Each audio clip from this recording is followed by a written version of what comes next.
Nangs Reborn.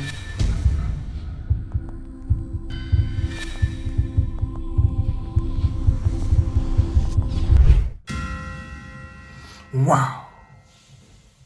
Bonjour les bons, comment allez-vous?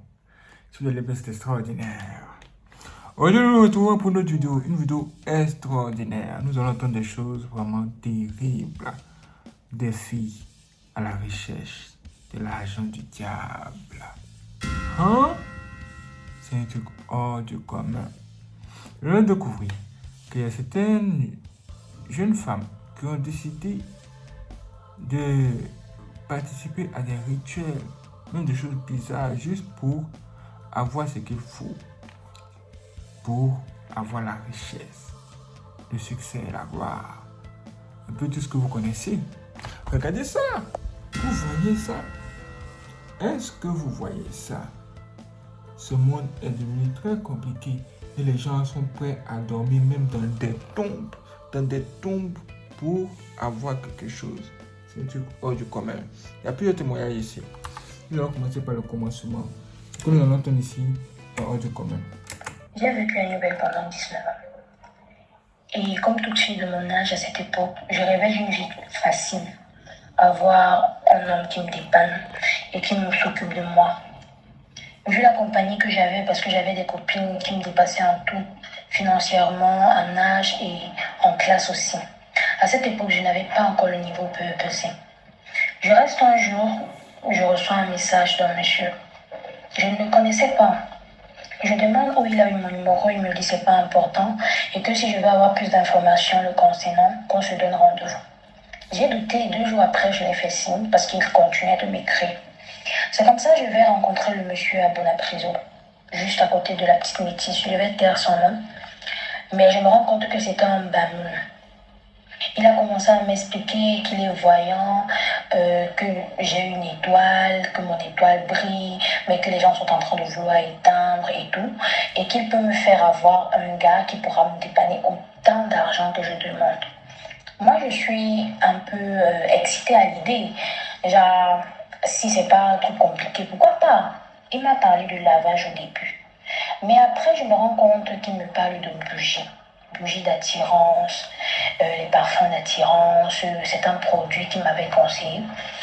Mais à ce moment-là, je n'avais pas assez d'argent parce qu'une bougie d'attirance coûtait 25 000 francs. Donc, du coup, je me dis peut-être que c'est Dieu qui me sauve parce que je n'arrivais pas à chaque fois à lui donner les 25 000 francs. C'est comme ça, il me dit l'année là que je vais avoir mon PEPC et tout, qu'il a vu le maïs pousser dans ses rêves me concernant. Après m'avoir parlé de l'école, le monsieur m'a demandé de faire un lavage d'attirance. J'hésite d'abord, mais après j'accepte que ce n'est qu'un simple lavage, il n'y a pas de problème. C'est comme ça que je vais chez lui. Il prépare l'eau et moi je vais me laver dans sa douche. À la sortie de la douche, il me fait comprendre qu'il a le miel d'attirance que je dois mettre dans les fesses. Après chaque rapport, je pourrais demander ce que je veux à l'homme et il va me donner. Je dis ok, il n'y a pas de problème. Donne-moi le produit, je vais le mettre moi-même. Il me dit non, que c'est pas comme ça. Pour que ça aille plus vite, il faudrait que lui-même il me mette ça dans les fesses. Qu'il va rendre le produit sur son pénis et me faire les pénétrations pour que le produit marche. J'hésite, mais après je me dis si j'avais déjà commencé, pourquoi pas finir le traitement? C'est comme ça alors, il me fait les pénétrations. Et après il me dit d'aller acheter 2 œufs crus. J'achète 2 œufs crus, je reviens, je lui donne. Il fait ses trucs, il me dit à l'avance que si les 2 œufs sortent préparés, ça veut dire qu'on a accepté. Mais si ça sort gâté, c'est que c'est pas bon, ça n'a pas marché. Donc, elle pensait aller rencontrer un gars. Et elle arrive là, elle tombe sur un mystique, un homme mystique qui commence à faire des choses bizarres avec elle. Est-ce que vous voyez ça? Et elle n'a pas refusé, elle allait jusqu'au bout. Ouais, les filles d'aujourd'hui n'ont peur de rien. Écoutons ça. C'est comme ça, un œuf sort préparé, l'autre sort gâté. Il me dit que ce n'est pas grave. Vu que un est quand même bon, ça veut dire qu'on peut arranger l'autre qui est gâté. On coupe dans les ponts. Je reste 1 semaine, 2 semaines, rien. Il n'y a pas d'attirance, rien, il n'y a rien à changer. C'est comme ça, un jour, il m'appelle, il me dit qu'il est au village. je dois faire un truc. Il m'appelle vidéo. Il me demande de montrer mon corps à la caméra. Et que lui, de son côté, il va tourner la caméra sur les tombeaux parce qu'il était devant les tombeaux. Et toi, tu vas accepter ça. Va-t-elle accepter? Écoutons la suite. Que c'est pour que les esprits acceptent ma demande. Après le rituel du tombeau, c'est comme ça que je décide de partir, m'installer au village pour les études, vu que j'avais échoué et ma vie n'avançait pas. 3 mois après, le monsieur me rappelle qu'il va être de passage dans la ville. C'est comme ça, je réserve une chambre d'hôtel. Quand il est là, il me fait comprendre comme qu'on va dormir ensemble, il y a des trucs qu'on doit faire. Le temps pour moi d'arriver dans la chambre d'hôtel, je me suis rendu compte qu'il avait déjà tout installé. Quand j'arrive, il me demande de me déshabiller et de prendre l'écharpe rouge et d'attacher. C'est comme ça que j'attache. Il me demande de m'asseoir au milieu des bougies. Je reste et me fait comprendre que peu importe ce qui va apparaître, que je n'ai pas peur. Sinon, je risque de perdre la tête. Je lui dis ok, vu que j'étais ambitieuse. C'est comme ça, il y a un court monsieur, vraiment quelqu'un de âgé, mais très court, qui a apparu. Il lui a remis une marmite avec un truc rouge au-dessus. C'est comme ça, il prend la marmite et pose devant moi et me demande de mettre les mains au-dessus. Il a fini de faire ces trucs en bambou, moi je ne comprenais pas. C'est comme ça, il me dit de rester éveillé. Je reste donc éveillée. Je suis assise au milieu des bougies avec une marmite dont je pose la main dessus. Après, il était presque 1 heure comme ça. J'avais sommeil. C'est comme ça, le monsieur se lève parce que lui, il allait dormir. Il me fait comprendre comme quoi c'est bon. Il a ouvert la marmite. J'ai failli fuir. Il y avait l'argent, tout type de monnaie. Il y avait les monnaies étrangères et les monnaies du Cameroun aussi. Dans tout cet argent, il m'a demandé juste de prendre 10 000 que j'allais acheter l'haricot noir et l'haricot rouge pour lui donner pour qu'il fasse certains trucs avec. C'est comme ça le lendemain, vu qu'on a fini le rituel un peu tard. Le lendemain, je vais au marché, j'achète l'haricot rouge, l'haricot noir. Il m'a dit que je ne pouvais utiliser que 3 000 francs des 10 000 que j'avais retirés dans la marmite d'argent qu'il y avait. Après, l'argent avait disparu. Il m'a dit que c'est l'argent que j'aurais dans ma vie et tout. Donc, c'est comme ça, j'achète l'haricot, je lui remets et lui continue sa route parce qu'il voyageait. Il continuait son voyage. Après tout ça, moi, j'ai décidé d'arrêter, de remettre ma vie entre les mains de Dieu. C'est comme ça, un jour, je reste avec un de mes voisins au village. Il me parle de son neveu qui est devenu prophète. Du coup, je veux le rencontrer. C'est comme ça, le jour où je m'avais rencontré le prophète, à la porte de chez lui, j'ai eu les frissons. Après, j'ai expliqué tout ce que j'avais eu à faire avec ce monsieur Bamou, au prophète.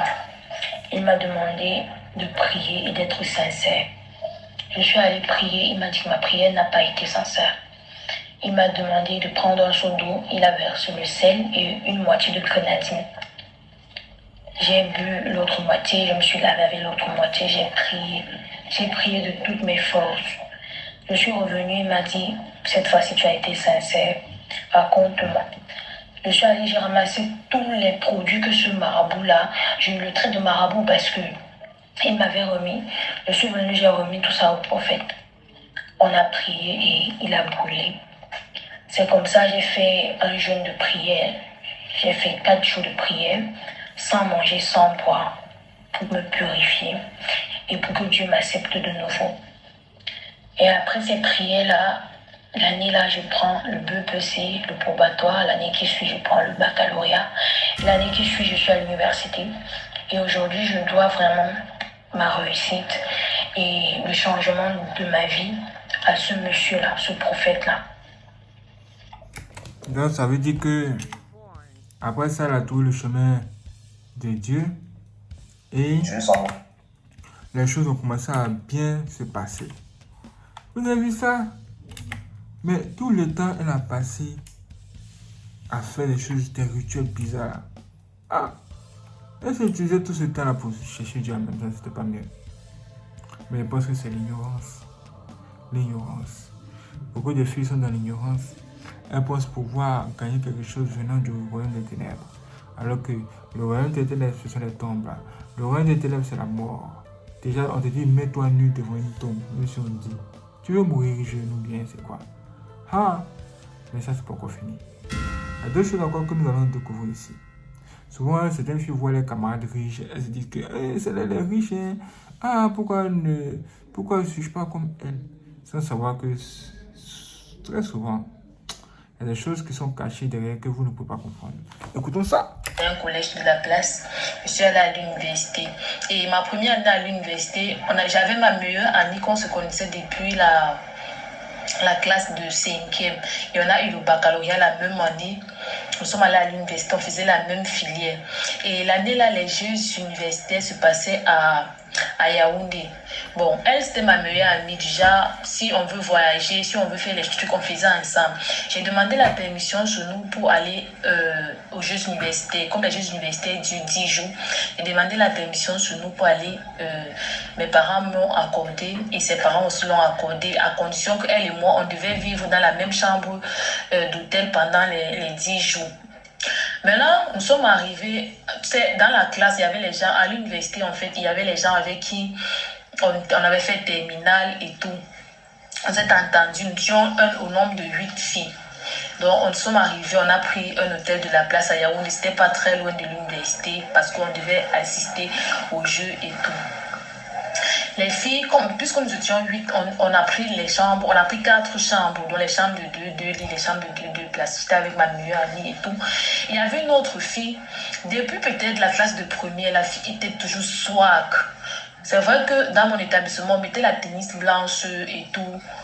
La tennis blanche était exigée.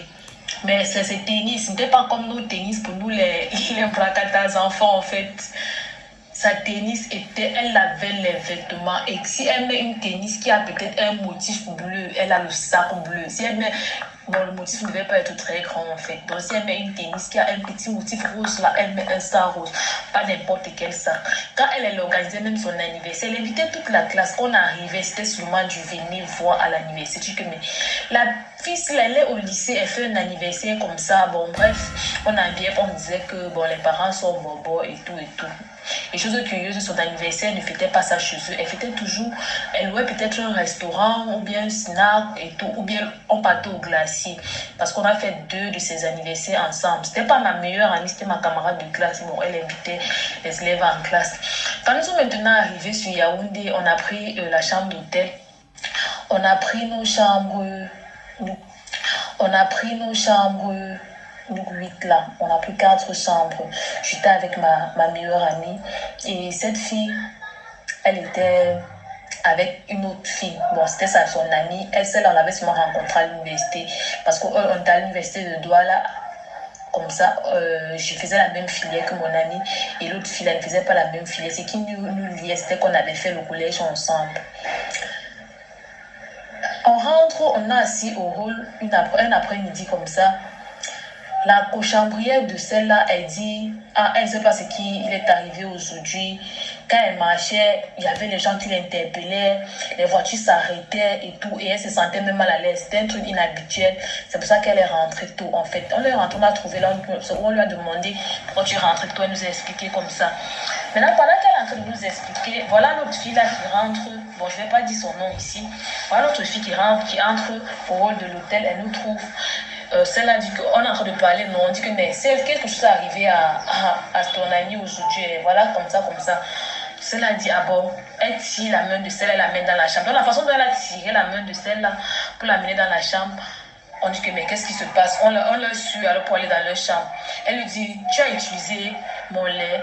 Elle dit oui, que son lait ne la convenait pas vu le climat de Yaoundé. Le climat de Yaoundé et Douala, c'est pas la même chose. Et puis, pour hydrater un peu sa peau, elle a utilisé son lait parce qu'elle pensait que dans son lait, il y avait la glycérine. Par contre, dans le lait de toilette de celle, il n'y avait pas de glycérine. Elle a utilisé le lait. Celle-là s'est fâchée. Pourquoi tu as utilisé mon lait? Il ne fallait pas utiliser. Tu ne sais pas que c'est privé. Oh. Et puis directement, là, elle est devenue folle. Elle a commencé à se déshabiller. Elle est sortie de l'hôtel en courant. Et nous étions peut-être au 6e jour de Jésus. Elle est sortie en courant. On s'est demandé mais qu'est-ce qui se passe? Qu'est-ce qui se passe? On va raconter comment. On a essayé de prendre son téléphone, essayer de débloquer, appeler ses parents et tout. Ses parents sont venus la chercher à Yaoundé.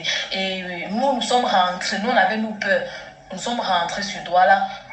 Et quelques temps après, on avait appris qu'elle mettait les médicaments dans son lait de toilette, et la condition était que quelqu'un d'autre ne devait pas utiliser.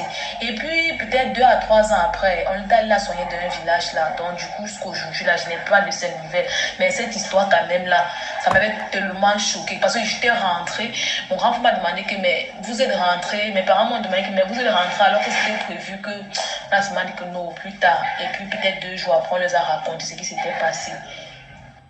Ah, sérieux? Donc, elle avait beaucoup de choses, mais elle était ancrée dans les pratiques occultes. Mais personne ne savait. Mais ses amis qu'elle invitait chez elle, là, c'est une qui a touché à ces choses et regardez comment ça tournait. Ah! Le gars, vraiment, c'est un mauvais type. C'est un mauvais type, même gars.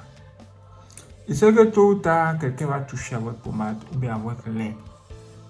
Mais il vous demande quand même de prendre ça. Et vous aussi, vous acceptez. Parce que vous recherchez quelque chose venant de lui. Mais ce que lui va obtenir de vous, c'est ça grave. Maintenant qu'elle commence à devenir folle là, qu'est-ce qui va se passer avec ses richesses, avec ses habits, tout ce qu'elle a? Il y a beaucoup de choses qui se passent d'ailleurs. Malgré tout ça, il y a certaines filles qui vont encore se laver. Elles appellent ça se laver. Pour des pouvoirs occultes, des choses de ce genre. Chez nous aussi, on appelle ça entrer dans le bois sacré. Bon, écoutons ça. Le principe, c'est quoi? C'est qu'il y a plusieurs types de lavage à l'Est. Il y a le lavage simple, il y a le lavage simple, il y a aussi d'autres lavages un peu compliqués. Le lavage simple, c'est du genre, bon, tu peux partir, on te nettoie, genre on enlève juste la malchance, les petits blocages, si quelqu'un t'a fait quelque chose, si on t'a attaché à tel endroit, ainsi de suite. Bref, c'est comme si on te soignait, mais de façon spirituelle. Et après, il y a les lavages, genre on te fabrique quoi.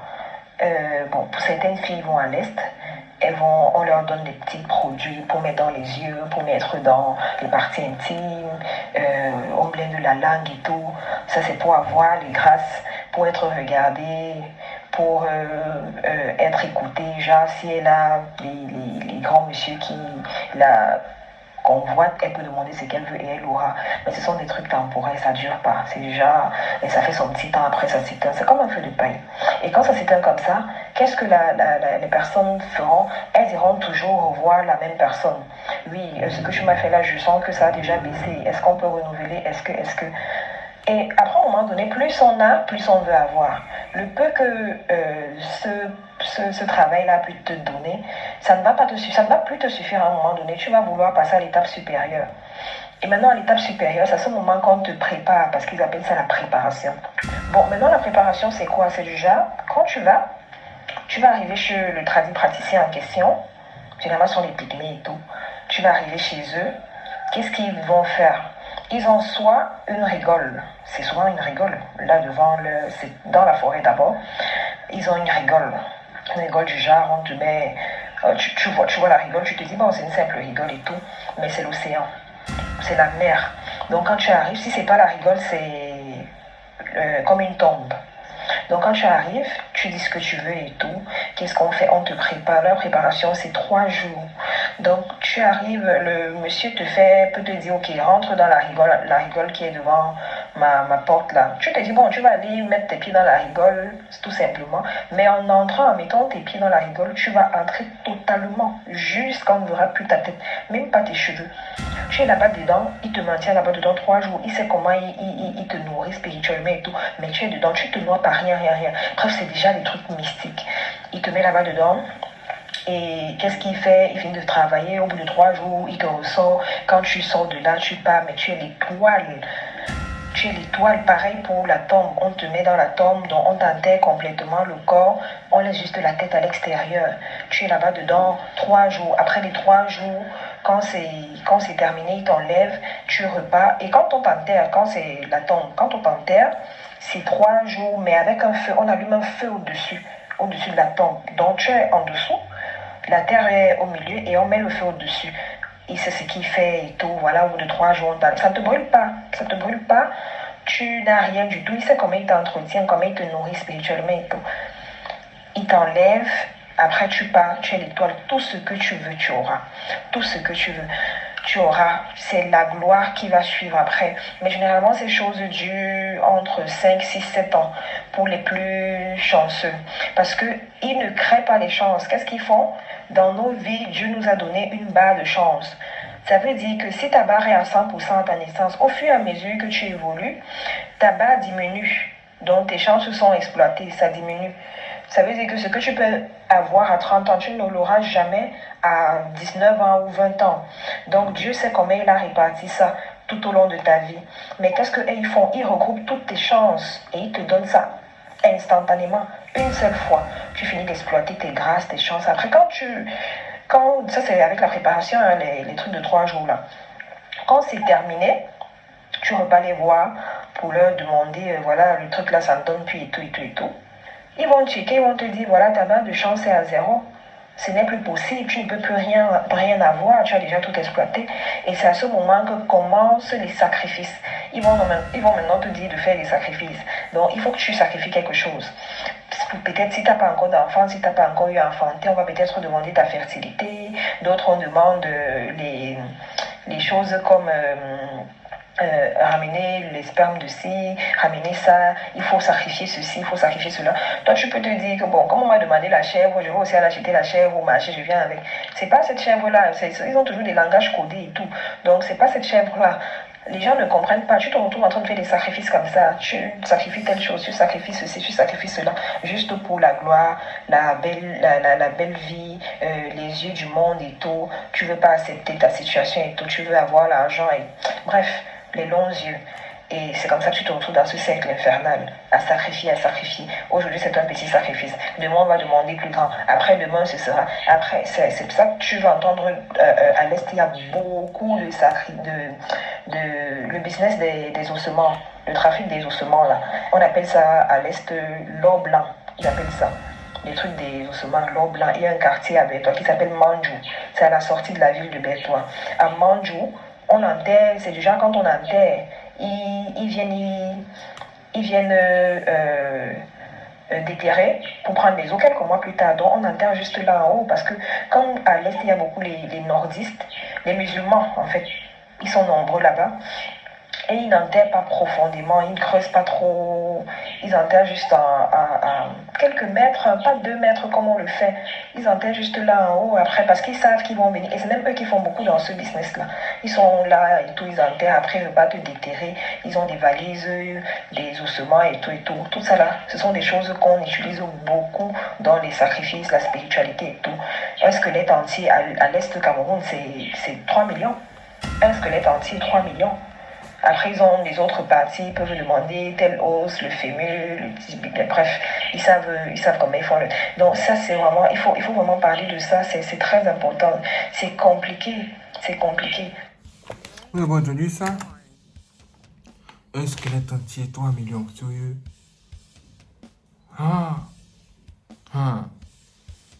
On voit la lumière ici, venez. Les gens disent non, on veut les ténèbres, on veut le diable. Sauf que ces choses-là finissent toujours mal. Et oui. Et nous allons voir ces gens de filles dehors. Sans même savoir ce qu'elles ont traversé dans la vie.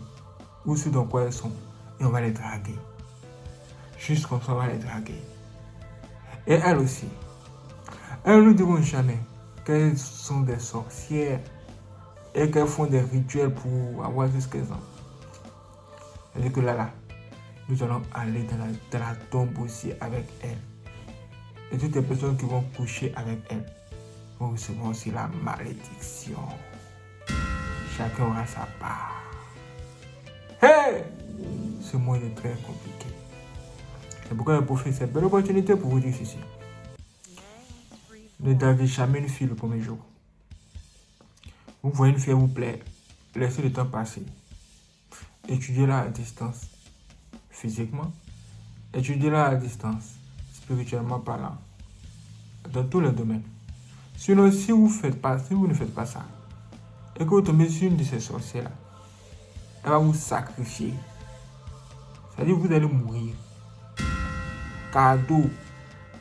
Oui, c'est ça qui est à la mode. Hein. C'est ça qui est à la mode. Si vous voulez vivre longtemps, il va falloir être très prudent. Surtout, être plus prudent que prudent. Surtout en notre temps. Le chemin que Dieu nous a montré pour devenir riche, c'est de travailler dur. Même si c'est dur, difficile. Que Dieu vous donne la force de continuer à travailler malgré les obstacles ou même la tentation. Ne faites jamais des pactes avec le diable. Jamais. Waouh, c'est extraordinaire. Merci les frères de regarder cette vidéo. Si vous n'êtes pas abonné, abonnez-vous, activez la cloche et n'hésitez pas à laisser vos j'aime. Si vous voulez faire le don aussi pour soutenir notre bonne, il existe deux moyens de le faire. Vous allez voir, j'ai son de cette vidéo.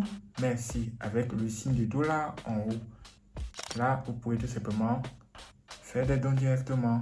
Ou bien, si ce n'est pas disponible dans votre région, vous pouvez tout simplement cliquer dans la description de cette vidéo où vous allez voir un lien.